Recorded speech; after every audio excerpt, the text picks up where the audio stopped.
پوچھنے والے نے یہ سوال پوچھا ہے کہ آقا صاحب یہ بتائیے گا کہ نماز جمعہ جو کہ یقیناً سورہ جمعہ بھی موجود ہے اور کافی احکامات بھی موجود ہیں جمعے کے روز کے حوالے سے، غسل ہے اور دیگر اہتمام ہے کہ باقاعدہ ایک مخصوص اس دن کو اور اس دن کی عبادت کو یعنی نماز جمعہ کو بہت زیادہ اہمیت دی گئی ہے، زیارت پڑھنا اس میں بہت زیادہ اہمیت کا حامل ہے۔ لیکن آقا صاحب نماز جمعہ جو کہ مین ایک عبادت ہے جمعے کے دن میں، نماز جمعہ کی کس طرح کے لوگوں کو رعایت دی گئی ہے؟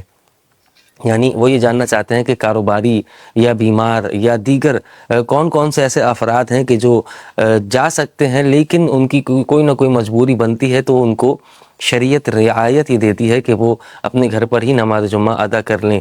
کیا ایسا ممکن ہے کہ شریعت نے رعایت دی ہے یا نہیں؟ اور نماز جمعہ واجب ہے، مستحب ہے، اور مستحب ہے تو کس حد تک اس کی اہمیت ہے؟ اس کی وضاحت فرمائیے گا۔ بہت اچھا سوال ہے جس کا جواب سب کو معلوم ہونا چاہیے۔ دیکھیں جی، واجب جو ہے وہ دو قسم کا ہوتا ہے۔ واجب کی کئی تقسیمیں ہیں۔ ایک تقسیم کے مطابق ایک واجب تعیینی ہے، دوسرا واجب وہ تخییری ہے۔ واجب تعیینی اس واجب کو کہتے ہیں جس کا کوئی متبادل نہیں ہے، جس کا کوئی متبادل نہیں ہے، آپ نے اسی کو آپ نے انجام دینا ہے۔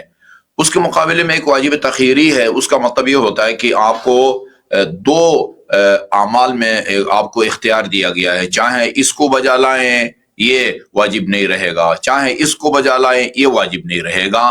جمعہ کے دن آج کے زمانے میں جب امام زمان عجل اللہ تعالی فرجہ الشریف کی غیبت کبریٰ کا زمانہ ہے، نماز جمعہ واجب اختیاری ہے۔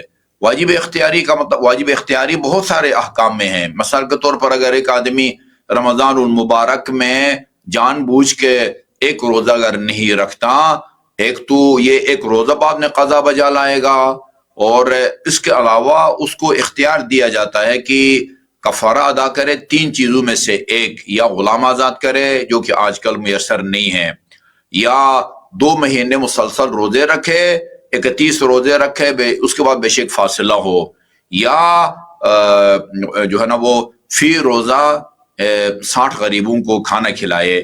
ان تین چیزوں میں آپ کو اختیار ہے۔ اس کو کہتے ہیں یہ تین چیزیں واجب اختیاری ہیں، ان میں سے ایک کو بجا لائیں گے، باقی 2 واجب نہیں رہیں گے۔ جمعہ کے دن جو نماز جمعہ اور نماز ظہر یہ واجب تخییری ہیں، یعنی اگر آپ نماز جمعہ پڑھیں گے تو پھر البتہ اپنے مقررہ وقت میں، کیونکہ جمعہ کا جو وقت ہے وہ ظہر کی طرح اتنا لمبا نہیں ہے، جو ہے نا وہ زوال شرعی سے لے کر وہ 40 منٹ تک کے اندر اگر آپ دونوں خطبے ختم کر دیتے ہیں تو پھر بے شک آپ ظہر نہ پڑھیں۔ اور اگر یعنی پونے گھنٹہ لگتا ہے آپ کے خطبوں میں، تو یہاں جمعہ بھی پڑھیں اور واجب احتیاط واجب کے طور پر نماز ظہر بھی پڑھیں۔ اس سے بھی وقت نکل جائے تو پھر آپ نے ظہر ہی پڑھنا ہے۔ یہ جو ہے نا نماز جمعہ کی اپنی جو ہے وہ حیثیت ہے۔ تو جب یہ دونوں واجب تخییری ہیں تو اگر ایک آدمی جا بھی سکتا ہے اور بغیر کسی مجبوری کے بھی اگر وہ جمعہ کے لیے نہیں جاتا تو اس نے کوئی گناہ نہیں کیا، کوئی حرام کام نہیں کیا، کیونکہ جمعہ کے دن 40 منٹ کے اندر آپ کو اختیار ہے، یا ظہر پڑھیں یا جمعہ پڑھیں۔ اس کو ہم واجب تخییری کہتے ہیں۔ لیکن اگر فرض کیجئے وہ ظہر کے بعد جو ہے وہ یعنی پونے گھنٹہ تک جو ہے نا وہ خطبے ختم نہیں ہوتے اور اس سے بھی دیر ہو جاتی ہے، پھر جو ہے وہ واجب تخییری نہیں رہے گا جمعہ، پھر جو ہے نا وہ نماز ظہر واجب تعیینی ہو جائے گی۔ یہ ہے جی، باقی واجب تخییری ہے بشرطِ کہ اس کا اپنے مقرر وقت میں انجام دیا جائے۔ باقی بغیر کسی مجبوری کے بھی اگر کوئی نہ جائے تو اس کے بارے میں نہیں کہہ سکتے کہ اس نے کوئی فعل حرام جو ہے نا وہ انجام دیا ہے، اگرچہ اس کی تاکید پر مشتمل بہت ساری جو ہے نا وہ روایات بھی ہیں۔ جی